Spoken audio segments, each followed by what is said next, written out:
because it was some of the best fishing I'd ever seen. Like literally, you could have walked on yellowfin.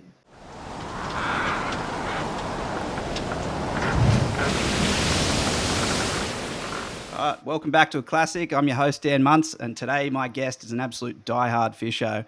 There's just no other way to describe him. He's an author for Fishing Monthly magazine, plays a huge part in Tweedbait's Instagram, and runs his own YouTube channel. So links will all be in the bio. But more than that, he's now going to join the team of hosts as part of the fishing podcast on Aclassic. So with other fishermen, women from across the world and Australia, he's going to dive into more stories with them. So here's an introduction to your new host, Leon Mcclymont. Mate, how you doing? Yeah, good. Glad to be here. Yeah, this is long overdue, so stoked to get you on here. That's the way. But look, mate, give us a bit of background on yourself for anyone who's not familiar with you. Well, I'm 37 years of age. I've just been fishing ever since I was young. The old man's, that was his thing. He always tried to take us down the creek fishing. It was generally chasing like not so desired species these days, like catfish and stuff like that up the back of the creeks, bass. But we, as a young kid, I was more into surfing and skating, so fishing wasn't really, the main thing when I was that young. And the old man just pushed it for us, trying to keep us out of trouble, really. So how did that develop? Like, obviously, I got a young bloke as well. He's only 8, and his patience just runs out in about 10 minutes. That's exactly what used to happen with us. We'd get hungry, we'd be whining, take us home. He'd have us on the beach, freezing cold, chasing tailor. And our job was just to basically just pick the bait out of frozen pilly blocks and break the necks of the tailor that were coming in. So you'd be freezing cold, sandy, and as a young kid, it was just, you just wanted to go home most of the time. But nowadays, that's all I'm in for, those sandy, cold nights, chasing fish. Yep.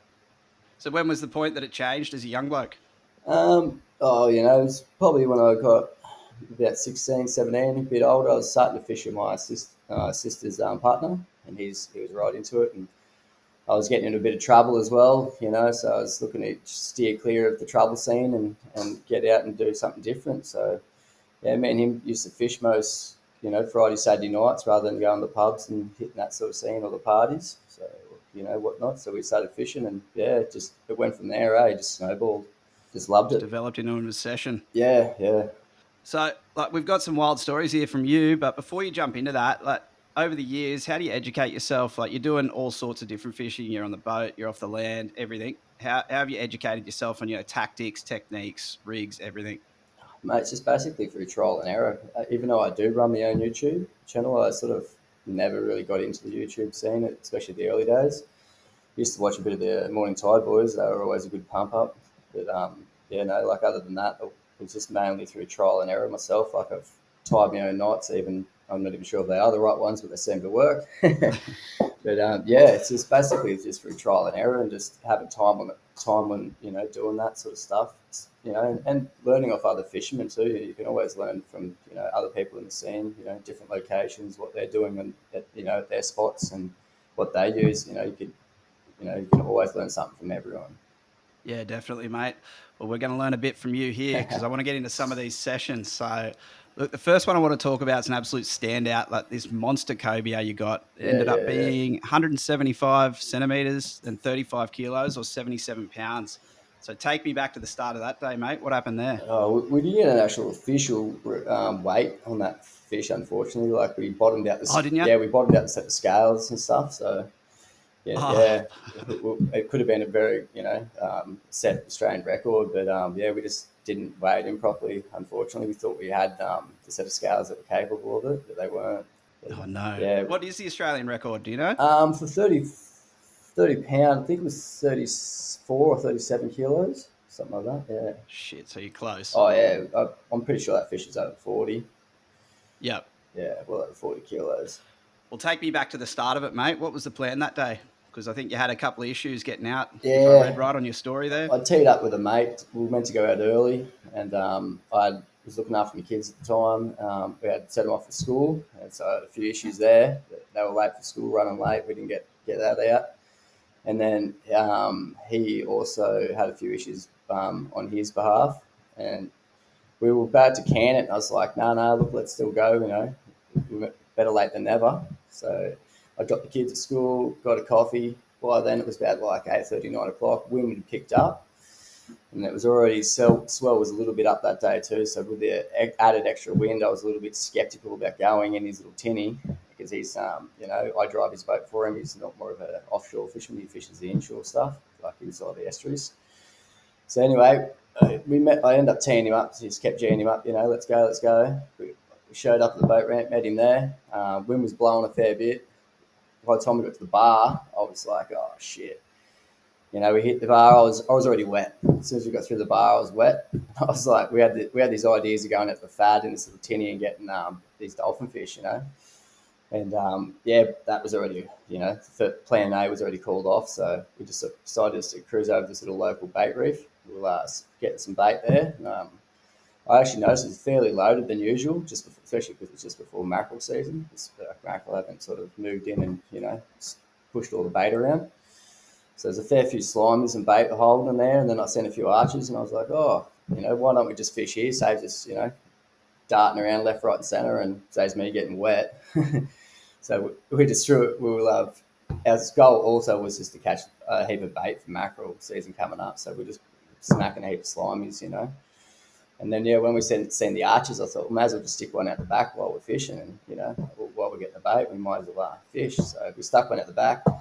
And it was only on a rod that I'd previously set up for a jack fishing a couple of nights earlier. So I'd had like a 2 O's on it, snelled 2 O's on 50 pound leader with a 30-pound main line. And so it sort of for the inshore fishing, it's good, it's pretty capable of doing all that. But when you're hooking 40-kilo fish, it's sort of not ideal. It's a little bit underclassed. As I found out, it was an hour into the fight. But so anyway, we put the bait out, and we just drifted around. Sort of nearly forgot about it because we're just slowly trolling it around as we move back and forth up the reef, jigging our slimies. And the rod just took off, loaded up, and I took the reins on it because I was closest to the rod. It was mine. Even though, lucky. Yeah. My mate put the bait out, so I'll give him that. He was the one who chucked it out. So I took the rod and it screamed off like a fish and had a couple of good head shakes. So I was pretty confident. And then it did the old typical just dive down under your feet and slugged it out a bit. And I was like, I think we've got a shark here, and we've got a shark. And being that we only had no white trace either, so I was like, it should bite us off. Thought it was going to be a short-lived fight, and then it just did all typical shark things, We even got it up a couple of times. We never got a sight on it. We got a look on it, but it got it up a couple of times. And then I think it was about half an hour into the fight, probably the third or fourth time I got it up. It hit the surface about 30 metres from the boat. And I still thought it was a shark. It hit the surface, took off across the surface, and sort of then dived back down right in under my feet again. And I was like, we looked at each other and we sort of went, we said the exact same thing. Did you see a fin? And we both were like, no, I didn't see a fin, eh? And then he was destined. He was like, no, it's a cobia. And like, it just, to me, it just didn't feel like a cobia. It felt like a shark. So, I just was, usually I'd be pretty like, vocal about having a good fish on. I'll be letting you know if you're doing anything wrong. But this one, I don't know, I was just pretty calm and placid, mate, probably because I just, thought it was a shark, or I just, condoned yourself a bit more. I don't know. Do you get them in there usually? Yeah, there's heaps of sharks around, especially in this. No, cobia, I mean. This reef, this reef sort of, no one fishes it because it's a bait reef, It's where you go, you get your bait and then head out. Okay. But that's the problem. Usually half the time you're going over the top of fish, going to look for fish. When you just pass them. But because we're seeing the good marks there, and there was a load of bait, wherever there's food, there's got to be some sort of predators. So that's why we stuck that bait out that day. Otherwise, we probably would have just moved on to the next reef. And because it was so rough as well, that's why we stuck around. But so we end up seeing the fish. We end up seeing it come to the surface and that, and dive back down under the boat. And I was like, nah, it's a shark, wrote it off again for a shark. And, kept going at that and that. And then, it got to literally an hour past, into the fight time. And I was gutted. I was like, I'd had enough. I started to spool palm the spool a bit, and getting, just getting sick of it. I was like, nah, yeah, this has got to end one way or the other. And I ended up turning it. I could feel it was starting to tire a fair bit, So I ended up turning the fish up. I thought, look, this could be a cobia, I better not bust this off. So, I ended up pulling it up. When I got to the surface, it sort of came up about 8 meters maybe from the boat and circling the boat, and had another fish following it. But it was that big. I was literally breathtaking. I didn't even know what to say, other than being totally exhausted anyway. But he was there, looked at it, he's like, look at the size of it. That's when we realised we did have a cobia on, and I started sort of getting a fairly bit nervous. Had the heart throbbing, and gonna lose it. Yeah, I didn't want.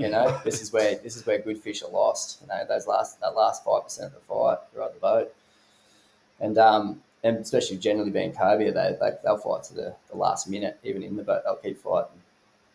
But yeah, luckily we had this one on for so long because it was pretty exhausting, and I could see how nervous my mate was because he was on the gaff, and he knew I was going to give it to him if he lost it or if he stuffed this up. Fair enough too. So yeah. And he came in. I believe the first shot he stuck it in the side of the shoulder, and these things are typical for like a croc roll, like a big death roll. These things, especially when you hit him with the gaff at the surface. So he's hit it with a gaff, and typical enough, it's rolled, shook the gaff, and then it's took off under the boat, and I've had to fully hang over with a rod and the setup, trying to stop me line from rubbing the boat out. And then I managed to actually get it back up, and then he missed the second shot. He got the second shot on my line, and that was fairly teeth and hair moment, and then on the third shot, luckily enough, he stuck it in the jaw, or just under the jaw a bit into the gills, and it was that big. He was struggling to lift it. I've had to bloody put me on the rod holder, and we both were onto it, dragging it over into his little tinny. By the time we got it in, I've literally said to him, I said, because I forgot to put the GoPros on, because we're at the bait reef, I had them on board. I just said, no use filming yet. The conditions are average, and we didn't even really have a plan B, so that we didn't really worry about filming. So we missed the whole battle, which is I'm spewing about, because it was like literally a fish of a lifetime. And then we got on board, and I just said to him, quick, grab the camera, and he's grabbed from the phone, and that's where the video starts, is me, breathtaking, gobsmacked, couldn't even answer the questions, and that was it. So that was just as you got it in that video. Yeah, literally, we were only like 500-600 meters off the shore. We weren't that far out, and that was literally right as we landed it. That was it. Shit, it's a monster. I have to share that again. But so just explain for anyone who doesn't know what a tinny is. So what size boat you got here? Because they're not big. Oh, it's not my boat. I believe it's a 4.6 Renegade. Yeah, just a little tinny. So that's like a third the size of the boat. The fish you're pulling into it. Yeah, it was. Yeah, literally, it was the width. How'd you get of it the over boat. the side? Yeah, it was pretty much the width of the boat. It was the same width. Yeah. Oh, dragging out the side was another battle of its own. Because this thing's just like literally like a log, and my arms are already spent. Like I was spent, and it'd be a bit of a balancing game too, really. Yeah, because you drag. We're both on one side as well as dragging over the fish. So yeah, it was a fairly you don't want to end up in the water with it, because that was one thing we were worried about, was getting sharked as well. Even though we thought we had a shark on. Yeah, right. So you got it in. You've kept it, obviously. And what's the best way to eat cobia? Oh, mate. Anyway, cobia's beautiful. People are a bit skeptical about eating mature fish, like such old fish, but that one was delicious. we had it. I invited about 6 mates over. One being the guy that caught it with me, and about 5 others. We had cobia ribs on the barbie. We had cobia tacos, and I believe we had ceviche as well, but I think that was kingfish, not the yellowtail kingfish, not the cobia. So a full-on feast. Yeah. Did you get a mold made up, like behind you there? Nah, I've actually inquired about it. I've still got the head in the freezer. The head weighs 5 kilos alone. Does it? Yeah, gutted and grilled, but no gills, just 5 kilos a head. But to get the mold made up like this one, it's like $2.5 grand. Yeah, and that's a fairly big and at 1.7, 175, that takes up a fair bit of wall space too, and we're already in a bit of a pickle. Pretty full, are Yeah, you? I think I might just get the head made up, like so, with the rig hanging out. I've actually got the rig here. I'll be 2 secs. Oh yeah, grab it. Yeah, grab the head too. Yeah, Oop, don't really keep many rigs. But this one I've definitely kept for because I want to hang it out the cobia jaw. But how's that? That's a 2.0 hoodlum. Yep. Um, Jeez, tough hook. yeah, and that's 50 pound. Which leader was I using? I believe it's that cast 50 pound cast leader. So quality. Yeah. It's good stuff. Yeah, good stuff. They'd have to give it up to the 30 pound main line as well. Like that's the main thing that's got you connected. So you know, that's made how strong the leader is. The weakest part of links, is where it's all at still. Yeah. No, that's a ripper. Yeah, I was going to say I got a mate down here. I don't know. I've never caught a cobia, but what's their jaw like? Um, he, Their teeth. They haven't got much in the way of teeth. no, they're not like most other fish. These ones are like sort of like a whale shark, I suppose, or a whale. They've got like raspy plates. Yeah. Okay. So they've got like four raspy plates, two on the bottom and two on the top, and and they're filled with millions of micro little teeth. So yeah, they're not like big sharp teeth like most other fish, but yeah, they've got millions of little raspy teeth for. I suppose just holding on to stuff like they're sort of pointed backwards too. So once you put your hand in there or whatnot, and they grab you, they've got a fairly Oh, good. firm grip. Yeah. No, this bloke makes up the jaws. I don't know if you've seen the jaws I've where got a they few they jaws clean here. them up. Yeah. Yeah. He does those, and fuck, they look good. Some of them. Yeah. I could do that with these as well, but I think I'm not too sure yet. I might do the skull up or get like the Yep. actual head taxidermy on a Yeah. wall mount. Yeah. You got to do something with it. Yeah, it's in the freezer. Yep. Yeah. Well, that's a ripper one, mate. But I guess moving on from there, like you're a pretty insane land-based fisherman. Like some of your rock hopping stuff is wild, like decent sized seas, barefoot, catching solid fish. Yeah, that's where it all started. Rock hopping, yeah, Yeah, yeah, land-based. yeah, yeah. That's Yep. where the passion got into it, chasing tailor mainly first, and then chasing jewfish. And once you start catching decent sized fish, you sort of just want to keep moving it up and pushing it to the next level. So I started trying to target the pelagics and stuff like that. And being on the north coast of New South Wales, where I'm from, there are some nice pelagic, spots to target the long tail and stuff like that, but most of them are generally too shallow and headlands are a little bit rough and how's it going for it. So I was doing a lot of travelling north up to, central Queensland, chasing them up there.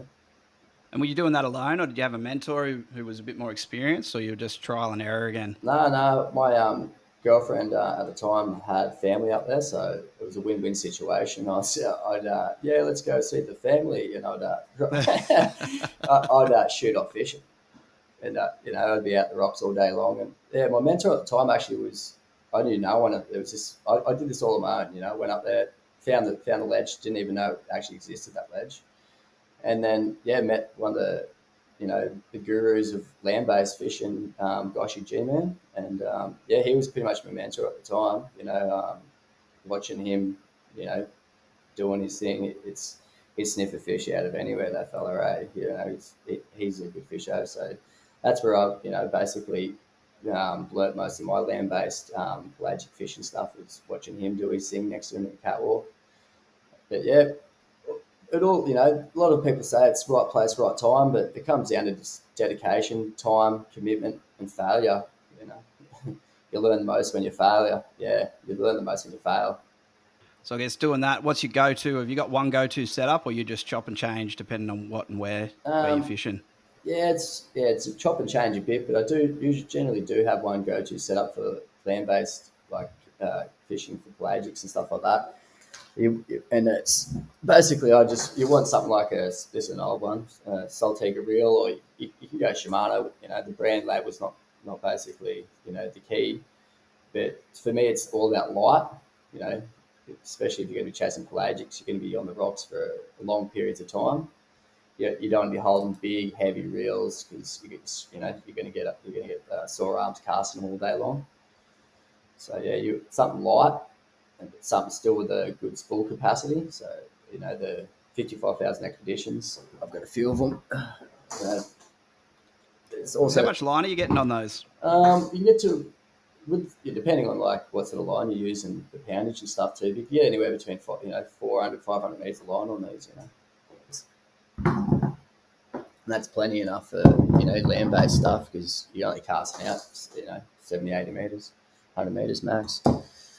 Yeah, okay. So then, land-based fishing, and in particular, all the rock hopping stuff, or fishing off those rocky areas like that are open to the ocean swell. Yeah, yeah, yeah, So it's one of the most dangerous sports or activities, whatever you want to call it, going around. So I haven't done a lot of land-based fishing. I'm getting a lot more into it right now. yeah, I've primarily been off boats, yeah, but one of the other founders of Aclassic, Doigy, he was a mad rock hopper back in his day, and he took me to a few places he used to fish off that were out of Sydney, like the Maddings and the Merc. yeah, And they don't really fish there anymore, just I think because it's so difficult to get to, and I guess the councils have done what they can to block them yeah, off. yeah, yeah. But Locked out zones. going, yeah, they have, yeah. But going and seeing those places in person, it just made me sick. Like the cliffs they're scaling down for these fish, it's wild, man. Like he had a few hairy incidents, Yeah. and we're going to go through them one day and have a chat on the podcast and get through a few of those. But my question is, do you have any incidents or close calls that have scared the living shit out of you, or maybe something you've witnessed that's a bit of a cautionary tale for anyone else doing it? Well, as me being like grew up on the coast most of the time, and that grew up surfing or skating, swimming at the beaches, jump off the rocks, So you jump off those same rocks, paddle out with a surfboard, but when you come back to those same rocks with a fishing rod, it's not as bad when you're a surfer because you know that area, you feel a bit more safe, but when you go to a spot you've never been to, it sort of just changes that. So basically, I just go in there, look at it, think of worst comes to worst. If I was to end up in the water, where would I want to get out? What was the best, way to do that? So that's usually the first protocol I take when I go to a new zone is just suss out, what it looks like and what would be the best bloody way out of there. But also as well, like most people that are these statistics of land-based game fishing or rock fishing, it's people that aren't confident enough, or know the area. They basically just waltz in there without watching the swell, don't even know the tides, and end up being a statistic and washed in and getting hurt or getting killed at worst. Yep. Yeah, getting bowled around those rocks too on the way out. Yeah, yeah, yeah, yeah. But you know, the amount of people that are fishing off the rocks, it is dangerous, and yes, accidents do happen and whatnot. But the amount of people that do fish off the rocks, I think a lot of people, know what they're doing. They're the safe ones. Well, I guess land-based fishing, number one fish you've ever got. Oh, it'd have to be that one on the drone, I'd say, with Byron and the Sea Elsa boys. Yeah, the Yep. barefoot Was one. that the barefoot one? Yeah, the barefoot one. Yeah. Tell me about that, mate. Those rocks don't look like soft. Yeah, it's surprisingly not too bad, but yeah, I've got pretty hardened feet for that stuff. I get around the rocks a lot. And, it's all about the way you walk on it too. Just like walking on coals, I suppose, hot coals. I've never done that. Yeah, you just get used to it, eh? Yeah, yeah. But at the time, we'd been chasing these tuna, and Byron lives at Fingal, and I was on call. Like he'd just call us up and say, I've spotted them, and I'd jump in the car, I'd drop in the hat, and race up there, to have a crack at them.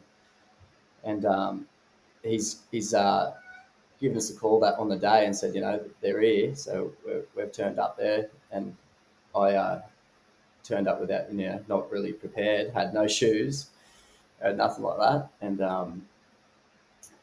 we're floating the bait out, and that's the great thing about these drones, like within 5-10 minutes we'd spotted the fish, we'd put the bait in front of it and hooked up, like when Are you dropping it off the drone, or are you just using the drone to spot them? no, it's not a release mechanism. It's like a tension wheel. So you put the line in the attachment, lower the bait down, and then the fish will actually eat the bait and then pluck it from the attachment. Oh, cool. Yeah, Yeah. yeah.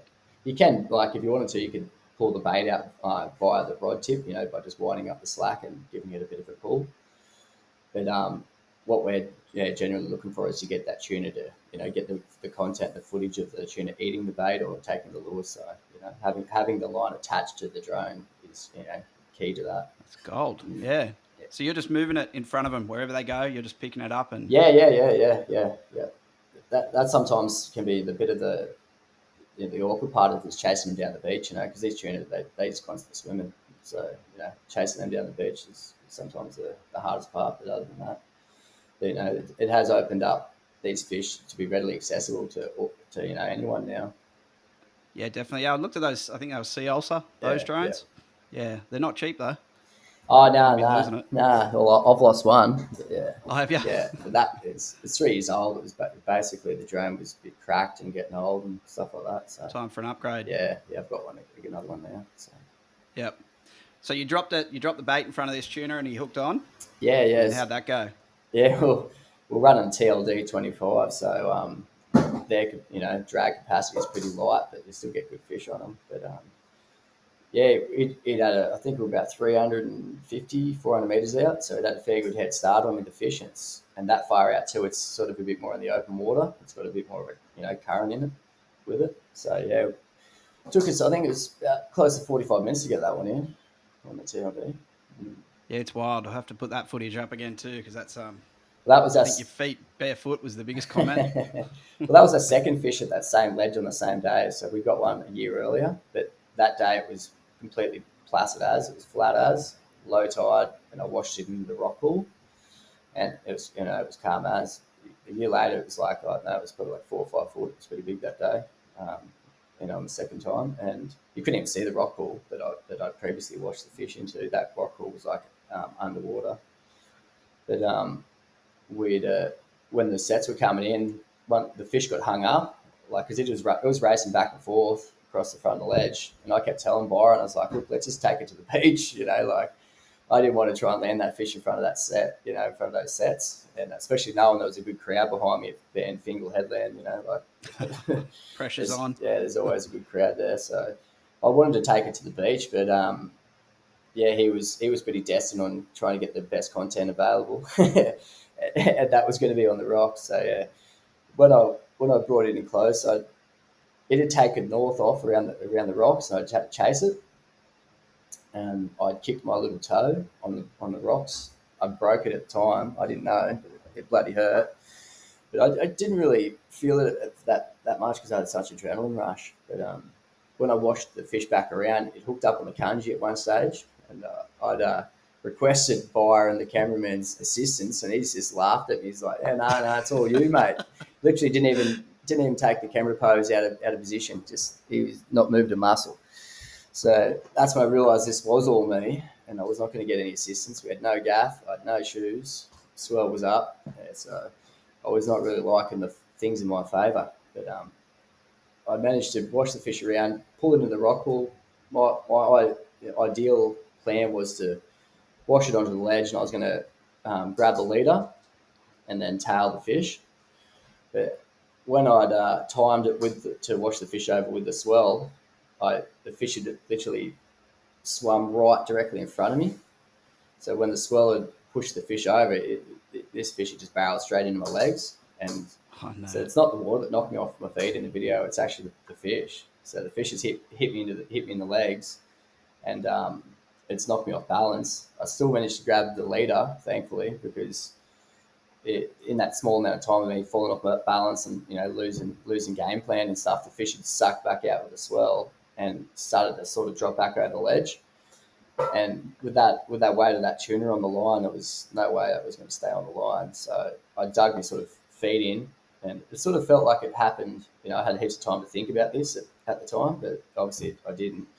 But I was like, dig your feet in, and let one lunge back, and one big pull, and pull the fish back at the same time. So thankfully, I did that, and the leader cut through my finger pretty bad, on the day, but didn't feel that one either because I had adrenaline, and I knew I had to get to my feet pretty quick and get that fish because I didn't know how big the next set was going to be or whatnot. So I got up pretty quick, grabbed the fish, and made my way back up the ledge, and then turned around, seeing there was a fair stack of crowd and people cheering and stuff like that, and felt good. Yeah, man, that was like I won't forget that rush of adrenaline and just the feeling of success afterwards. Like we'd done it. especially in such a hard predicament. Like it was not in our favour at Definitely. all. Yeah, it's a ripper video too. We'll have to share that one again for sure. But when you're land-based fishing, what are you looking for? Are you going to known spots, or are you out there on your own, checking everywhere out and testing them? Couple of different things with the sight casting stuff I was doing earlier on in the chat. I do that basically at named locations, that are real known for these fish. But it's not just like showing up there at any time. It's a bit of you know prior scouting. Prepping it, checking the weather, the tides, the currents. Even ringing the locals, knowing what's going on, having a hand in that is always helpful. Knowing what's going on and running at the time being caught. But that's sort of what goes into that. With when we fish this area around here, I fish with the drone. Um, it's totally different. We'll just show up anywhere, and we're looking for any surface action, any activity in the skies like birds, any sea life like whales, sharks, dolphins, manta rays.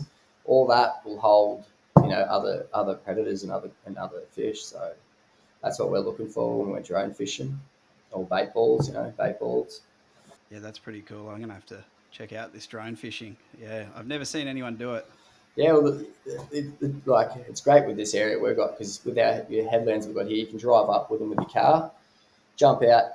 Visually, you can see what okay, I'm not too sure. You can see a fair way with your eyes, and you're looking for birds, stuff like that. But with the drone, I can fly like 1.5, 2 k's down the beach and literally look straight over the top of what splash on the water or bust up I see. I can fly over the top of it, identify what it was, how many's there and what's going on, and whether it's worth a look or whatnot. So then, if we spot something down the beach and it looks good, and you mark it on the drone, it's 2 k's away. You jump in the car, drive 2 k's down the beach or down the road, and drive back onto the beach and have a crack at it. Makes it pretty quick Takes a and lot of the easy. guessing out. Yeah, yeah, and that too. Like still when you're fishing, you just you're sort of hoping, or you're guessing. You're hoping you're in the right area and all that. But with the And drone, it's the right fish too, for yeah, sure. and that's it. It's the target species. But with the drone, you're narrowing that right down. Makes it pretty Yeah, no, cool. it's cool. It's yeah, I'm gonna have to look into that because yeah, I'd love to see it. Yeah, yeah, yeah. But Get you out one day, put you onto one. 100%, man. Yeah, I'm down for that. Yeah, But it's one of my favorite things now. Is like catching a fish is good, but putting someone else onto these fish, especially via the drone, it's next level. It's a great feeling. People watching someone else enjoy that. That thrill is sick. yeah, it's amazing how many like people who fish a lot. So I just got back from Fiji, a trip there, and there's a couple of guys there who just fish day in day out, and they're unbelievable fishermen. But you can tell as soon as you see them, they put someone onto a fish. Fuck, they love it. They Yeah, love yeah, watching someone else get a fish, yeah, especially a good fish. yeah. Bloody Yeah. oath. Yeah, I love it. So yeah, it's cool, man. It's good to see. But look, I was going to finish it up there, but this morning I was going through your YouTube channel, which is awesome. I'm going to put that in the show notes as well. But I noticed you've done a couple of bucket list trips that I want to do, and that's Big Cat Reality up north. Yeah, yeah. So, tell me how you scored that. What happened there? Oh, that boat's it's a dream boat for any angler. It's a must do for any keen fisher. That boat. So, and it has numerous trips as well, like numerous locations or style trips. But I've been on it twice, luckily enough.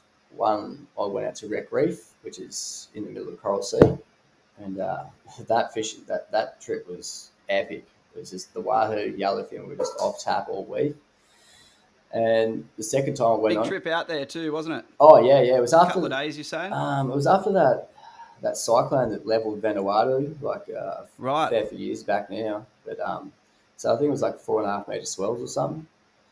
So yeah, the boat can handle just about anything. I thought we were going to die. Like there was a few. I've been offshore a fair bit, and I'm a pretty seaman person, like seaworthy person. I won't say that. Jesus. Yeah, seaworthy, Whatever you are, mate. seaworthy person. But yeah, that trip really had me on edge. I literally thought we were going to die. But most of the other guys had sleeping pills, and we just were out to it for the 2 days. So it was like I was on a ghost ship. I was walking around. There was no one around. The plates were smashing on the boat, and whoever was up was spewing. And yeah, the waves were hitting the hull of the, like when I was in the bunk, I was checking my bed. I thought it was, saying it was wet, thinking it was sinking. I thought it was, on the Titanic. Yeah, but Yeah, and you're a long way offshore. Like, there's no help. yeah, nah. I think it's 450 nautical miles out there. It took us 2.5 days to get out. Yep. 7 days I don't fishing. think there's a lot of people who get to go out there. Um, I've actually done a podcast with one other guy. He goes out there spearing every year Yeah, with, I think it's the Coral Sea Cowboys. yeah, They do it. yeah.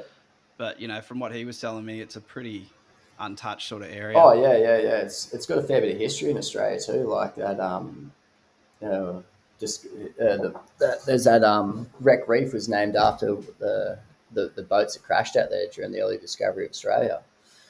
All right. Yeah, I didn't know that. yeah, you'll have to look at that one. It's a good one. So oh bloody, what's his name? Not Captain Cook, the other bloody fella. They took out 3 boats out there and they crashed. And Oh, did yeah, they? one was Cato, and the other one, so there's Cato Reef that's named after that boat, and the other one was Porpoise, I think, HMS Porpoise that crashed out there. And Is there anything left over? yeah, there's an anchor out there and a few things, but the story that that the holds to that tragedy that happened out there is crazy. Like I think it was 83 sailors were stranded on a little sand cay. It's not very big at all, just filled with seabirds, which it would have had heaps back then too. They were stranded there, I think, for like don't quote me on any of these numbers or something, but I think they were stranded there for like 12 weeks or something like that. So what ended up happening was old mate ended up commandeering the camp and said, right, that's what we want to do. He set out certain blokes for certain tasks, and he'd send them back to the shipwreck. They pulled the boat apart, started building stuff, like they built a camp, dug a hole to bloody keep the meat cool and stuff like that.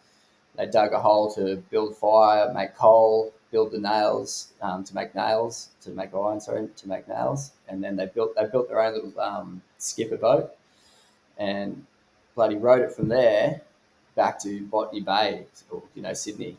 Botany Bay. Yeah, from whatever Cato Reef or whatever it is, they rode it from there back to Botany Bay and got help. That's a long way Yeah, for anyone yeah, who doesn't know the area. yeah. That's like, Well, you could put what, pretty well most of Australia, 2/3 of Australia. yeah, and that's with no, like they didn't have no plotters, no nothing like that. They were just all using the stars and their knowledge. You could put 2,000 people out there these days, and every 2,000 of those people would die.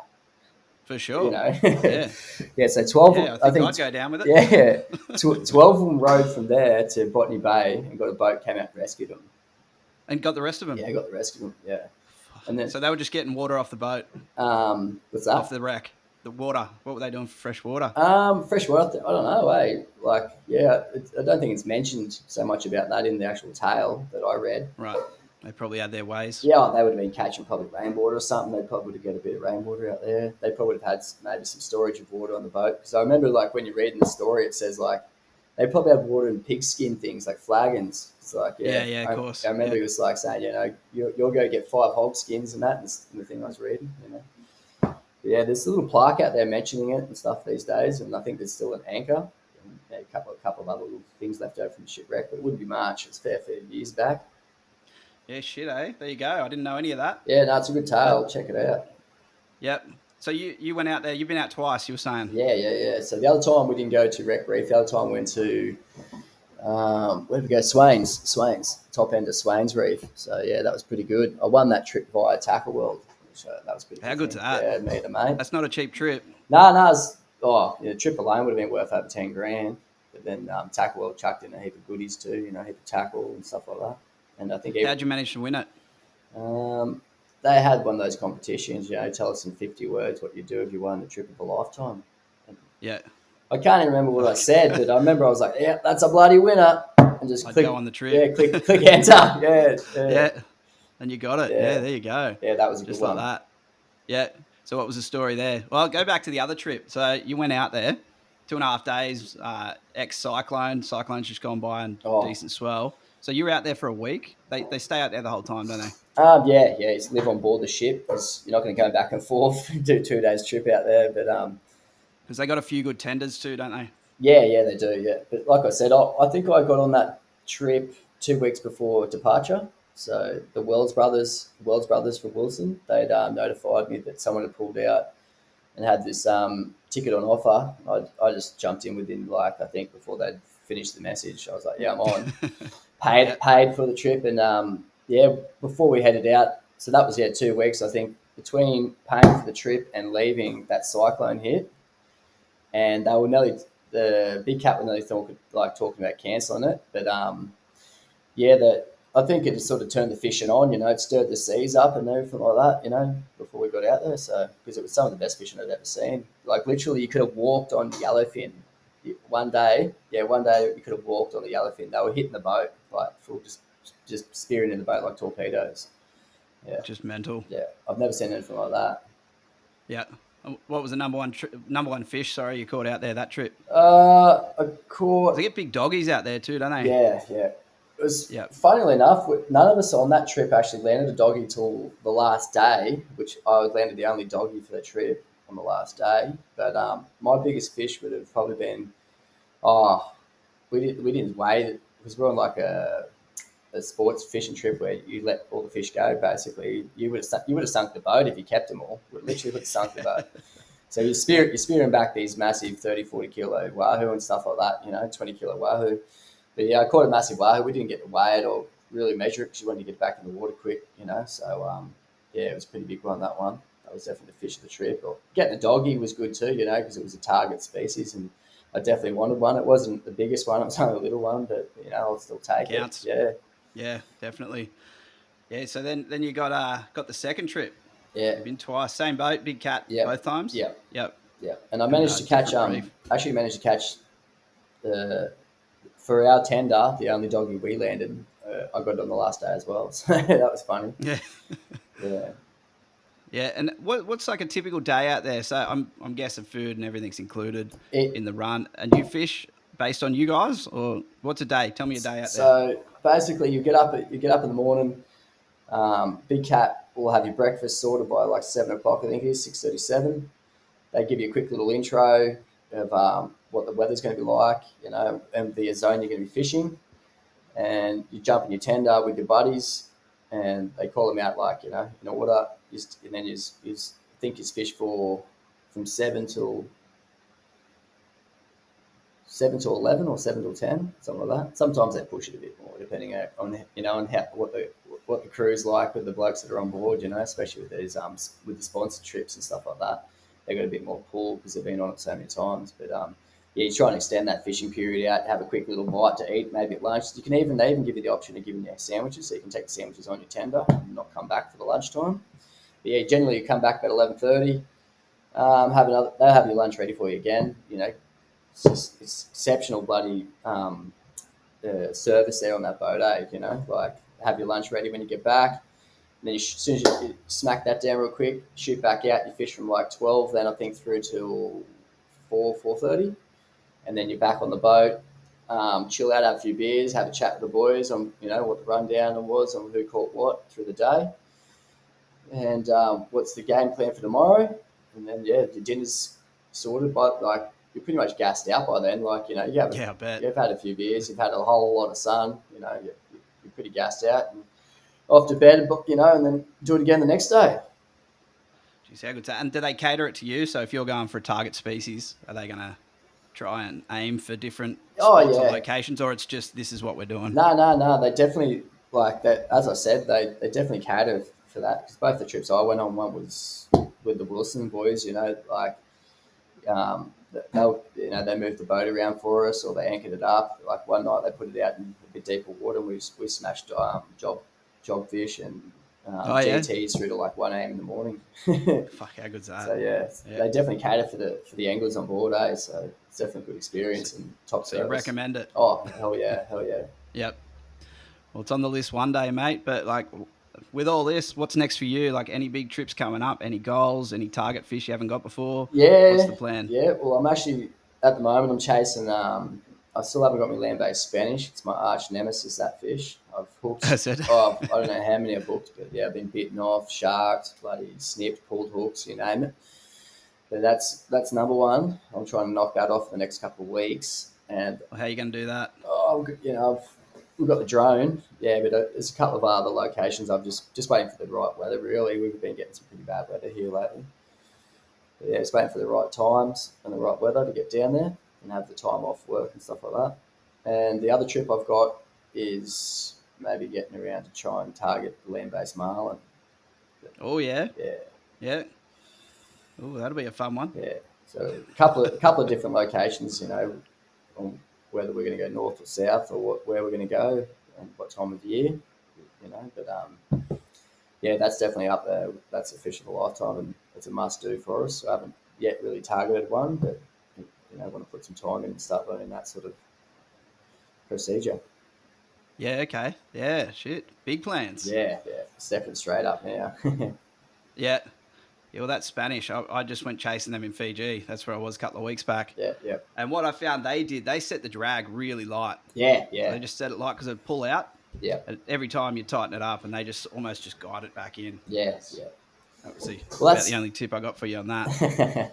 yeah, light drag always for mackerel, especially when you're Yep. trolling, because you've got a fish hitting at high speeds. You're already going the opposite direction as well. Like, Yeah, yeah, there's only so much a jawbone is going to hold on to, before you for break sure. break fish's jaws and pull hooks. But Yeah, I've always found as well, sometimes even with big fish, the lighter you go, sometimes, the better as well, because they won't go so hard on your back, especially with kingfish and stuff like that.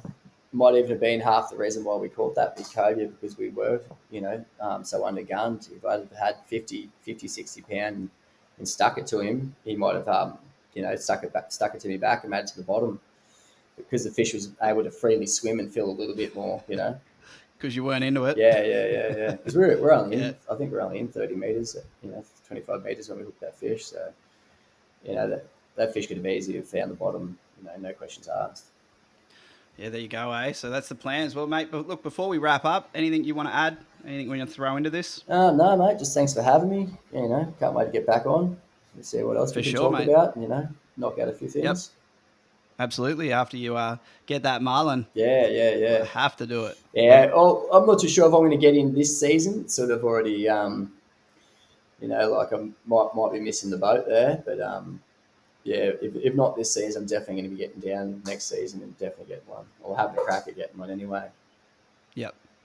Yeah, because they're not a common thing to get off the rocks, are they? Nah. It's definitely, like getting one your first season is still like that's a rare thing in its own. Yep.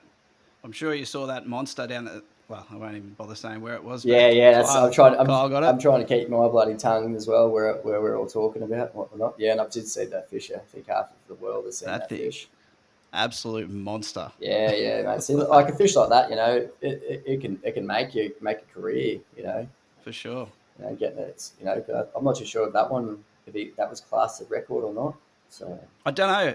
Yeah, I'm not too sure. I think it was, but I don't know if it was official. yeah. So these are the Yet small or things that can make it or break it. See, I wasn't part of a fishing club, and that's shit, isn't it? and we didn't officially weigh the fish properly. Like we should have probably got it weighed, because otherwise, like I just missed the opportunity to have my name written down there. It's a fish for a lifetime. So they're hard to come by.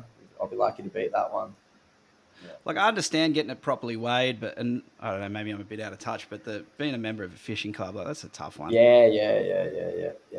Yeah, I get it. They're a good thing for sure. I But think it's basically that is just if you're a member of I'm not even too sure what that part like that actual ruling is, but I think it's more of if you're in a club, you got the club members can say his etiquette's good enough to oh club, yeah, okay. you're not just some Yeah, Joe yeah. Blow going, yeah, it was this bloody big, Stuffing it like, full of lead. yeah, like that Yeah. fella over the States stuffed that bass full of lead, but. Yeah, that's wild, isn't it? Yeah, I think that's mainly probably what it's got to do with is that you're Yeah, in a okay. club and you're held accountable, for what you're doing. Yeah, that makes sense, I suppose, doesn't it? Yeah, Yeah. yeah. Yeah, well, look, mate, thanks for your time today. Like, I'm pumped. Like to hear a few of those and hear a few of your future podcasts that you're going to do. Yeah, mate. Yeah, So, like I said, this is the first off, so I'm still finding my feet. But oh, you will? Yeah, yeah, well, I'm sure once we crack out a couple, we'll get this ball rolling. definitely, mate. It's good fun and it's good to get to chat to people, Yeah. from across the world. Yeah. So hear how they do it and Yeah, like I tips said, and I'm tricks. always keen to listen to someone else and learn something because that's basically where I've come from is always listening and watching and learning. Yep. It's the best way to do it. Yeah. But yeah, look, I'll put all your Instagram and everything in the show notes, so anyone absolutely check that out. Yeah, YouTube sweet. as well.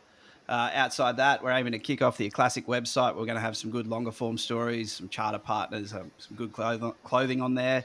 So jump on www.aclassic.co and sign up if you want to get notified when we go live.